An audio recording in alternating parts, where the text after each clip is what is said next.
So I want to thank you guys today. After judging, Stephanie has agreed to give us some ideas on the breed, what she saw today, and what we can improve on. And so I will, without ado, to Stephanie. Well, thank you. And I want to tell y'all thank you, because that was a lot of fun. It was a lot of work, because there's a lot of things about your breed that you just got to have. And we're never all going to get it in one dog. Close maybe, but never going to get it in one dog. I'm a Pampa Horse Corgi breeder. I started with German Shepherd. I've been started in 1969 with German Shepherd. So don't do the math, because I'm old. Yeah, I'm about to quit. But one of the things really important to me in any breed is structure and movement. But like I tell people, if you can't look at it and go, oh yeah, that's a Vallhund, it doesn't matter how it moves, okay? But I really appreciate dogs that are typey and can also move well, because movement is proof of structure. Okay, if your dog can move, your dog is well structured. Good girl. Leave it. I went to the very first, there was a national specialty in Georgia a gazillion years ago, before this breed was approved by, or taken by the American Kennel. And I told my husband, we were coming back from Chicago at a trade show, I said, I've got to go there. I don't know anything about this breed. I've got to go there and watch. And so I went. I've even got video, and I've been trying to find it for a long time, but if I ever break it out, I'll send it to you. You know, and dwarf dogs, and Vallhunds are dwarf dogs, are different from any other breed. And they've got to be, you know, looked at that way. Now, and I know, I kept going over. I have cheat sheets. I've been judging for 30-something years, but I have cheat sheets on every breed I judge, because I'm very visual. I may not remember things, but if I can look at it. This is what your standard calls for. And one of the things that I looked at today and I saw was lacking quite a bit was, it says you have a long neck in your dog. Now even Corgis just say fairly. So I expect to see, you know, a good long neck. And what does that tell you? It tells you the dog's got a really good layback and a lay on, and that he'll be able to move and reach in front. I was really pleased overall, I'll be honest with you, and kind of surprised, as I saw a lot of really, really nice dogs. And like I said, when you judge it, you've got to make, you know, what's kind of important, what's the most important thing to the breed. Now most breeds, like I said, I love structure and movement. So to me, color doesn't matter that much. I don't care what color they are, you know, as long as it isn't a DQ. In most breeds. In this breed, color is very important. The color and the markings and the tolerance of a little bit of weight. And it's been ever that way. I had one dog put on the table, and I don't remember which one it was, and it just looked black. It really looked black. Okay. And so I just went, I had to make sure, because it got to be stable. So I, you know, pulled it back and said, okay, there it is. But every breed needs to work on their front assemblies. That, I don't care what breed it is, so we won't even talk about that. But I had a lot of them that I really liked their outlines. They had nice reach and neck, you know, they had the proper proportions. And so I worked a lot off of that. And I would give on some things that's normally very important to me. One thing I really like is, I think the majority of your dogs, when they move, their top lines were pretty quiet, which is rare. and I don't care what breed. Usually you see this, you know. But I was very pleased with that, and I loved the colors.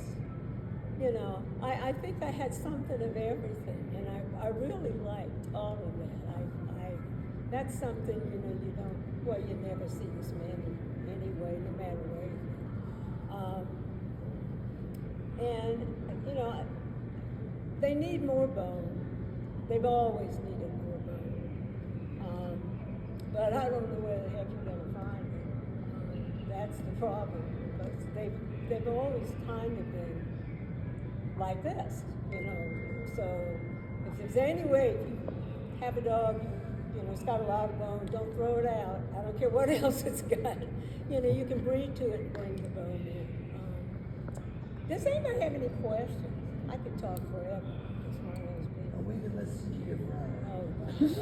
I'm taking notes. Well, you know, profile's a person. And I always tell people, you got to be 10 to 15 feet away if you're walking the line to really see the profiles. And that's what I kept going back over to my book, looking at my little, you know, card. Cheat sheet. Yeah, cheat sheet. I love my cheat sheet. Because you have a difficult profile. You really do. You don't want them as long as a Pembroke or a Cardigan, you know, but you don't want them square. I mean, it's not a, you know, it's the, I've just lost it. You know, your proportions, it's 3. Oh, 2 to 3. 2 to 3, yeah. It's 2 to 3. And a good way to cheat on that is to look under the dog and see what you're winding up with. Say that again? You look under. With the dog. That's so, okay, see, you look underneath them? Here. From the elbow over, from the elbow just over to the stifle and then down. If you see a square, you got a great big problem. Mark it. But see, if you go up to the elbow, Yeah. and you know, and now the dog doesn't have a lot of coat, but it's still, you know, the height it should be, and it's showing under the coat. But if you go up and then over to the stifle and down, if it's a square dog, that's almost rectangular this way. Get it, good The girl. dog's supposed to be square from the prostern back Mark it. and the Either height. side. Good And, girl. and I use that a lot in Goldens. And that's hard because you got to determine exactly where the elbow is so you can do it, but you do it in your hand. And I'll be honest, the three, and what I do is I look at them this way, and I try to, in my head, kind of turn it this way and see if there's another, you know, number on there. That's a good idea. You know, yeah.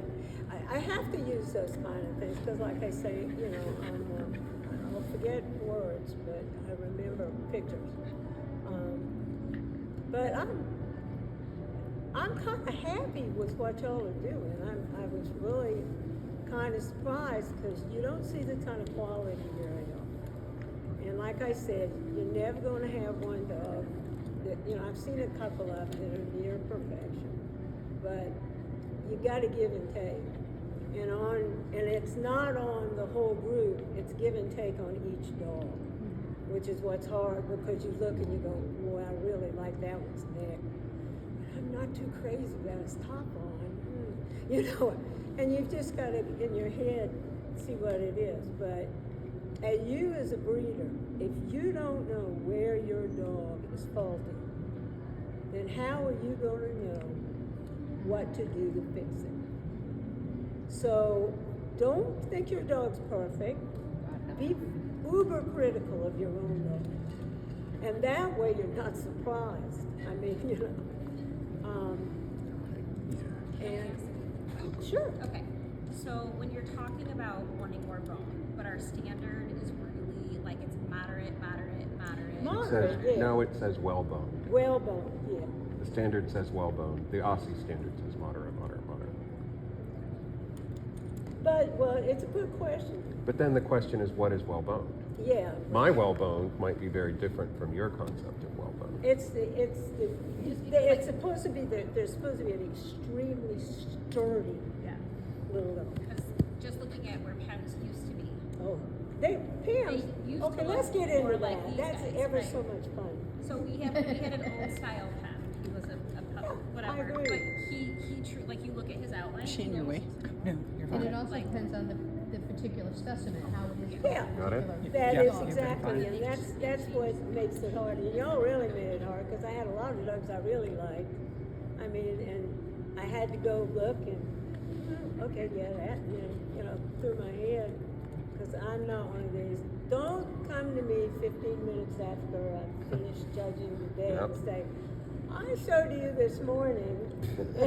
Or I showed to you a year and a half ago. Oh, Do you yeah. remember that? Well, Yeah, perfectly. But I'm always happy. I say, Yes. just bring the dog to me, and I will go over the dog and tell you what I like and where I think you should work on. But I can't remember. I mean, you bring a dog in the winters.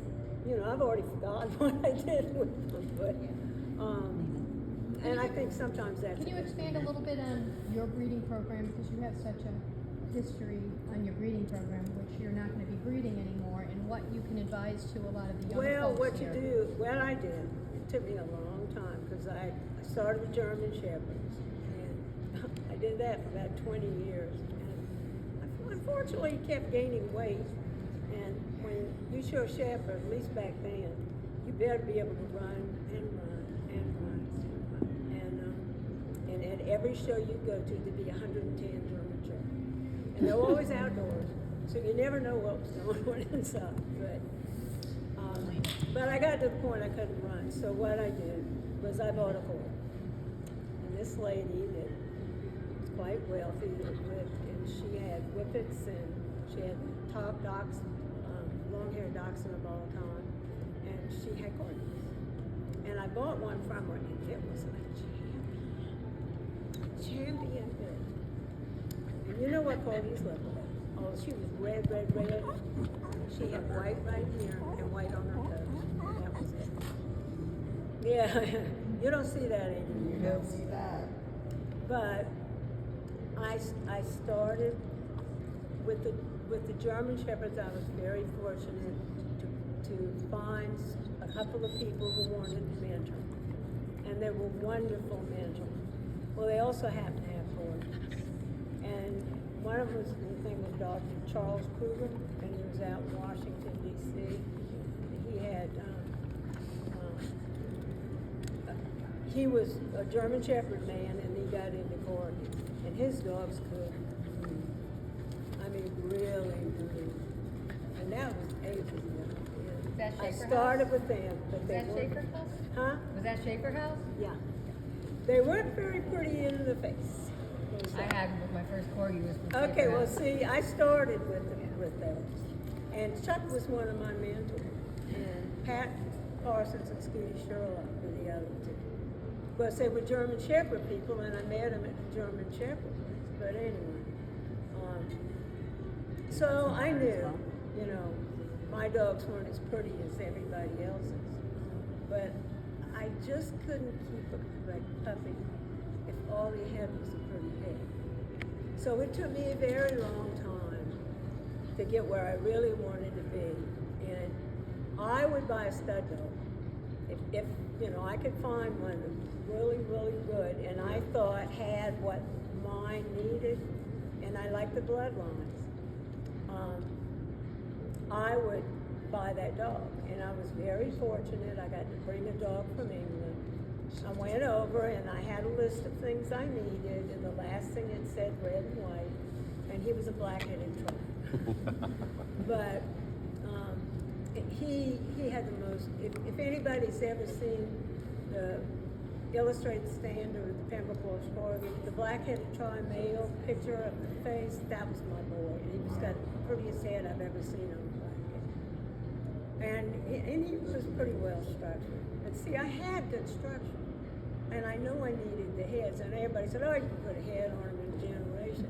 No, you can't. But that's what I did. I bought stud dogs, and I kind of kept 2 lines Yes. going. Because I like blackheads, and that's our most recessive color gene. Yes. Except blue merle, and that's so recessive it was never in our breed. It is now. If anybody tells you this is a purebred Pembroke Wash Corgi and it's a blue merle, say, I know your secret. yeah, I said it's got a cardigan in the background. I can just see that blue merle is a dominant gene, which I didn't know in cardigans. I always thought it was recessive. Shit, Yeah. but then I got Berlin. I brought him from England, and then I got to buy another dog whose sire was from England.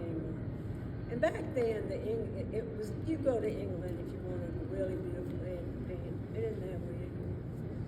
And the movement and most dogs is very disappointing to me most of the time. And it's a lot top lines. Oh, it just drives me crazy.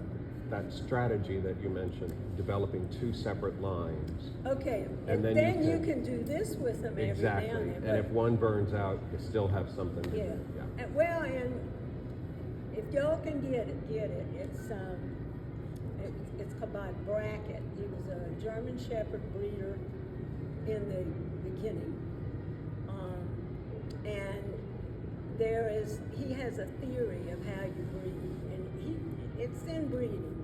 You do inbreeding and line breeding, but you do in twice and then out once to bring in. boxers. Yeah, Yeah. the boxers. I kept a full line and a brindle line, Yep. separate. And when it all shook out, my brindle line was so much nicer.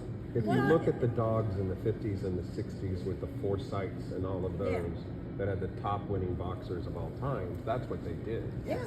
They did a Well, lot you of have father-daughter to. crosses, and they did a lot of those other things for And the thing balance. is, being it's on vital perfect. that you know as much about the dogs in your pedigree, and this is not easy, because a lot of people will not talk to you about Oh, their yes. dogs. Now, I'm lucky, because I've gotten to judge them all over the world, and especially with my breed, so if I go to out of the country, I can see what they look like in Australia or Scandinavia or anywhere. And in general, for the Vallhunds, we are lucky because, at least at this point, we don't have a lot of genetic diseases. Thank God. So we have hip Yes. dysplasia, we have retinopathy, and we have a few other minor things that pop here and there. But, missing teeth is hard to get rid of. We do have that in Yeah. some. But, as far as critical health issues, we Well, don't have I'd that. rather temperament's here than health. Yep. And then I go into And they have the structure. best temperament. Oh, they do. Well, it doesn't do you any good if the dog hates you and tries to bite you every time he sees you, but And they're, But we do have some lines that have had some temperament Oh, issues, so. Oh, well, yeah, back when you're you a were judging. veterinarian, they hate corgis, because the ones that aren't well bred, they just as soon bite you as look at you. But we try very hard. They know. love my corgi. They get excited when she comes Well, in. Because it must be nice. As a You've breeder, never seen you've them. got to understand, what you have to do to get that puppy where it needs to be. And, we temperament test and all that help. Can you go into a little bit on the mechanics of the reach of neck and the foundation of the Okay, pups? every dog has got the same length of the neck. Matter of fact, every mammal has got the same number of cervical vertebrae. Right? Right now, I can tell you how many it is because 7. it won't come to my head. Oh, the answer's 7. Yeah, yeah. Says the vet behind me. Yeah, okay, yeah. Thank you. See, she counts them all more often than I do. But even a giraffe has Giraffes only have 7. 7. That's Yeah. Really? They're just really, really big and long, yeah. Fascinating. So what you're Museum of doing, Pleasure. they basically all have the same length of neck. And it goes kind of down and then in. Yes. But what you want to do is if the dog doesn't have a good fronticing, if the shoulder blades are laid on like this instead of like this, what's this doing? It's covering up the dog's neck. Yeah. Did you notice when I went over your dogs, I put my hand right behind the house and put it right at the bottom of the skull, and I took it all the way down. And that's where the neck ended, and that's where I could feel where your the upper the scapula was. And people don't understand. I try to teach this all the time. If you put your hands on your dog, and the easiest way to find the angle of the scapula is you don't feel like this way. You have to run your fingers up and down. You know how your pet right now. That's where you run it up and down, really kind of back and forth this way. You feel slow. You feel a little bump up. That's the ridge, and it lays on the scapula like this. So these are landmarks that we can feel. So you look at the dog, you do a visual observation of the dog, and you can see the profile and all these things. But then when the judge puts her hands on the dog, a lot of times I tilt them up like this, depending on the dog. I could do it more when we went into to teeth instead of letting out. You'd be amazed how many people have no idea how to show judge's teeth. But by doing this, you can see if your dog's got a good underjaw. And if you've ever seen anybody judge collies that was a collie breeder, they make them face you like bulldogs, and then they walk down, and they're not looking at fronts, they're looking for face.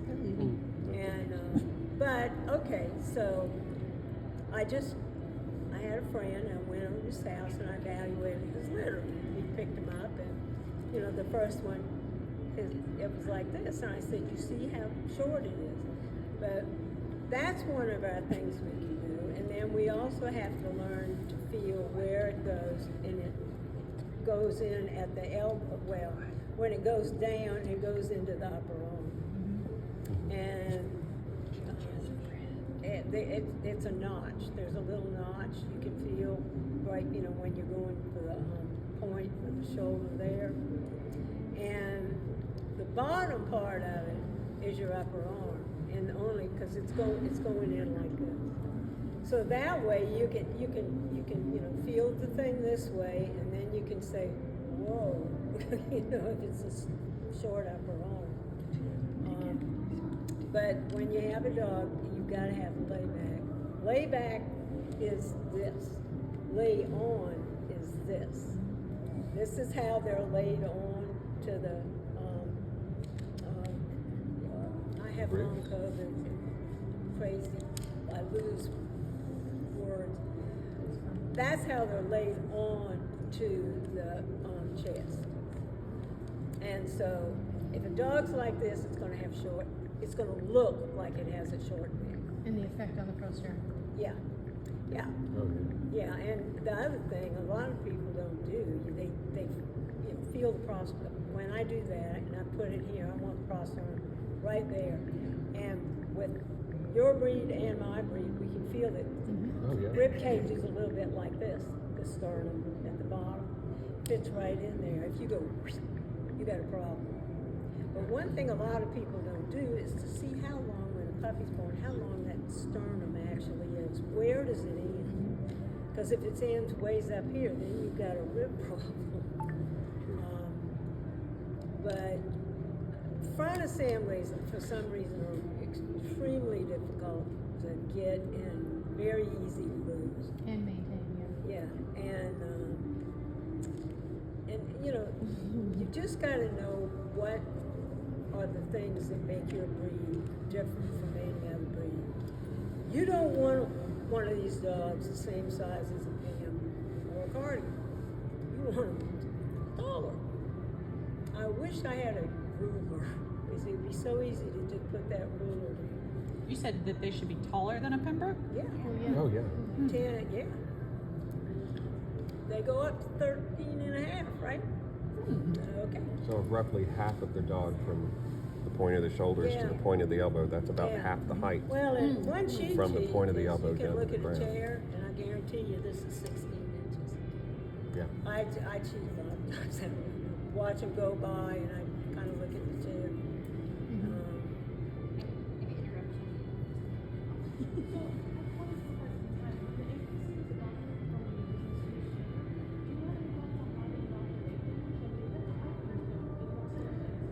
can answer a little bit of that. Well, because I have no idea why they. Because I helped with writing that standard, and so did Kirk. Did you help write the standard? Of course, Yeah. yeah, I was part of it. Yeah, so I thought you were.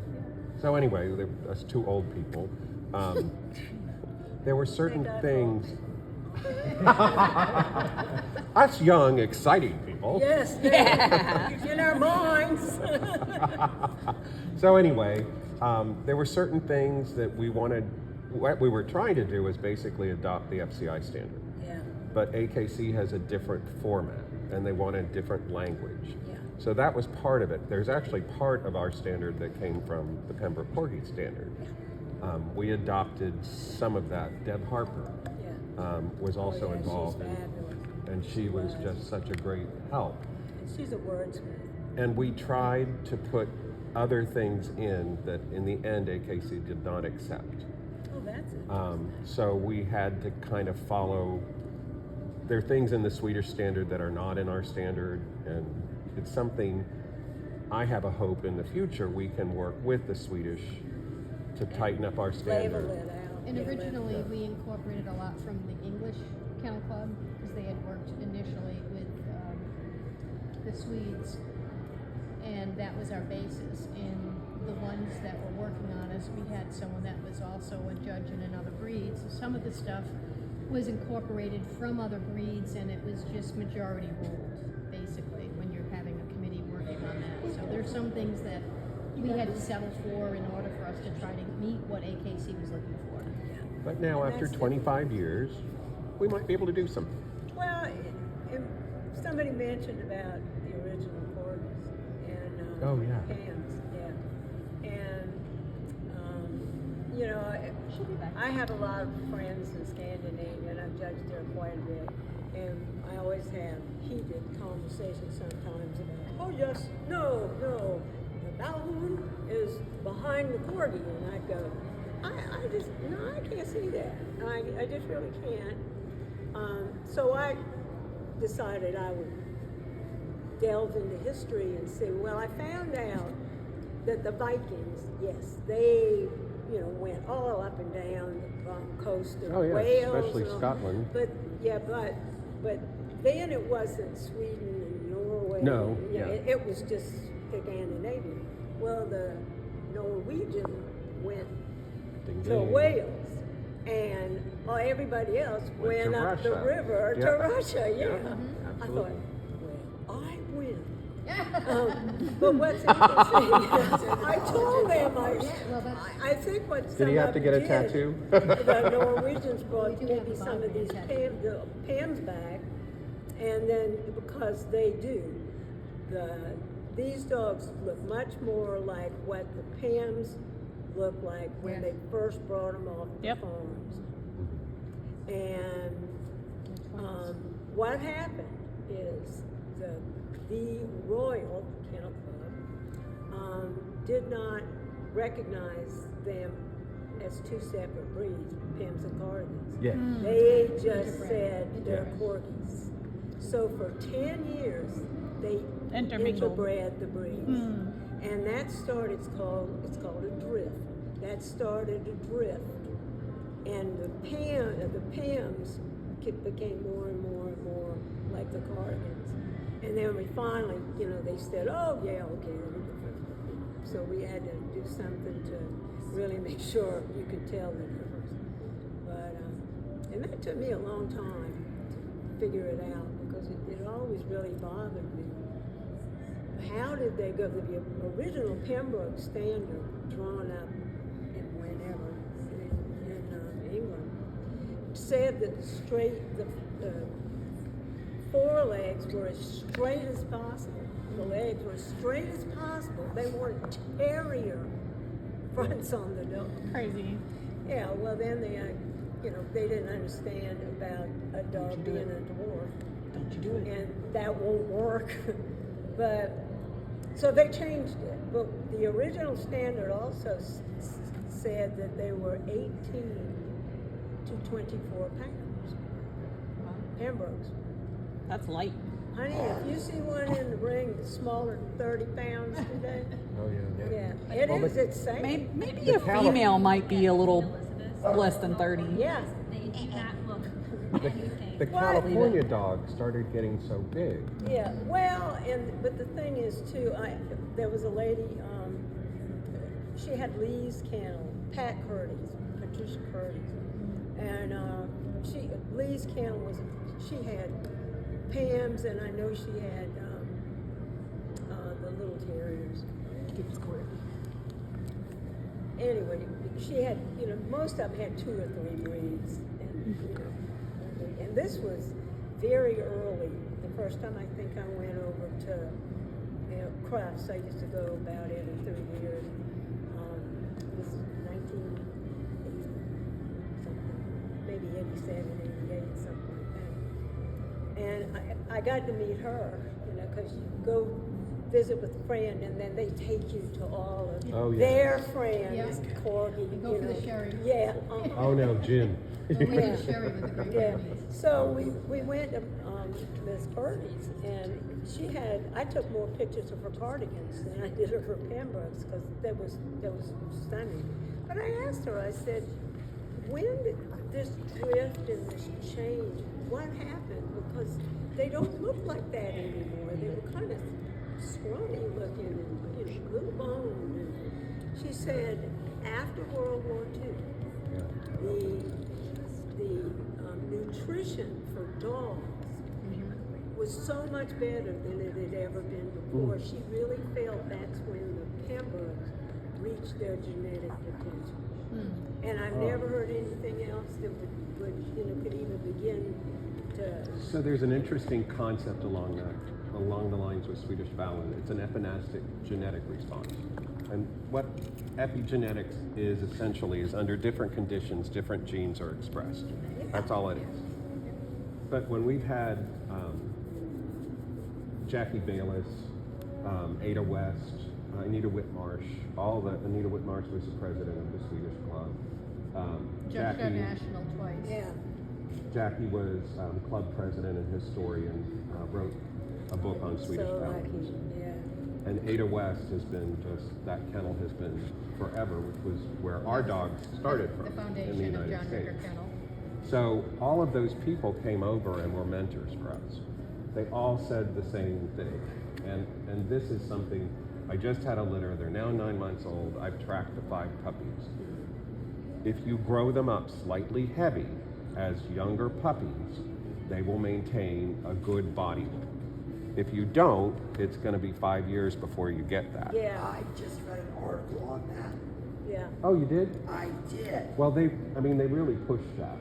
That, what my strategy or what I do with them is by the time they're 4 to 5 months old, I start switching them to like a large breed, whatever. Yeah. Cut Well, and the that's nutrition. just things, we as breeders learn. Oh, yeah. This didn't work. Maybe something But with the like 5 this will puppies, work. my wife and with I kept. our dog. Right. Yes.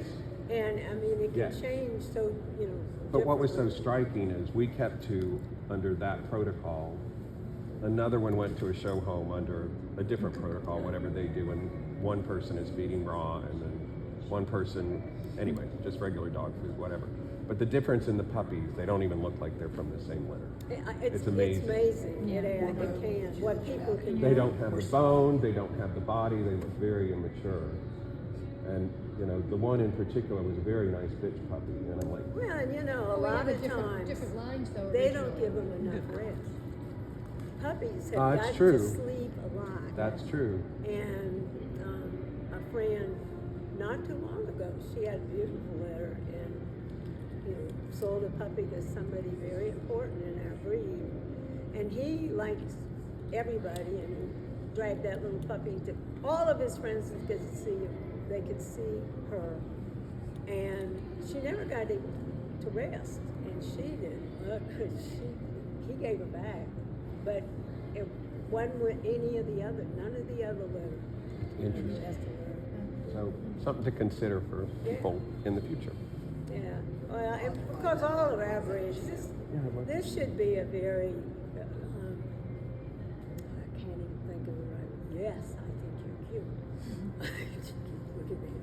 It's almost 6:30. It's a very energetic breed. Very. Yeah. Oh, yes. And Pam's are the same way. People, And will you be available for folks on tomorrow? Yeah, I'll be there in the morning. And I've got back again? one that's actually written to me and asked me Yeah. to. So, you Oh, know. good. And I don't like to talk about the dogs in the ring all that much. I like people, you know, I'll say, okay, now look at that neck. What do you think of that neck? So you would be receptive if people wanted to bring dogs over to you? Yeah, I don't mind. I mean, as long as you don't have 30 dogs. Yeah. Oh, I don't mind going up, but you know, I'm gonna tell you what I think. Because we do have the commitment. Yes, I'm that not is gonna say always what- the, yeah. that's the question, right? Do you really want to I know? tried to do it gentle, but the guy that, you know, I was doing his puppies, and Yes. he said, yeah, I guess that's a pet. I said, yeah, it's a pet. You get to sell this one, you get to sell this one, you get to sell. I might let you run this one. Do you have anything else at home? Is this your main dog? Yeah, I'll be And there. then we have you for at least a half hour at 10 o'clock. Okay. And then I'm not sure, you're staying? Well, throughout- because of that, we decided we're gonna go ahead. I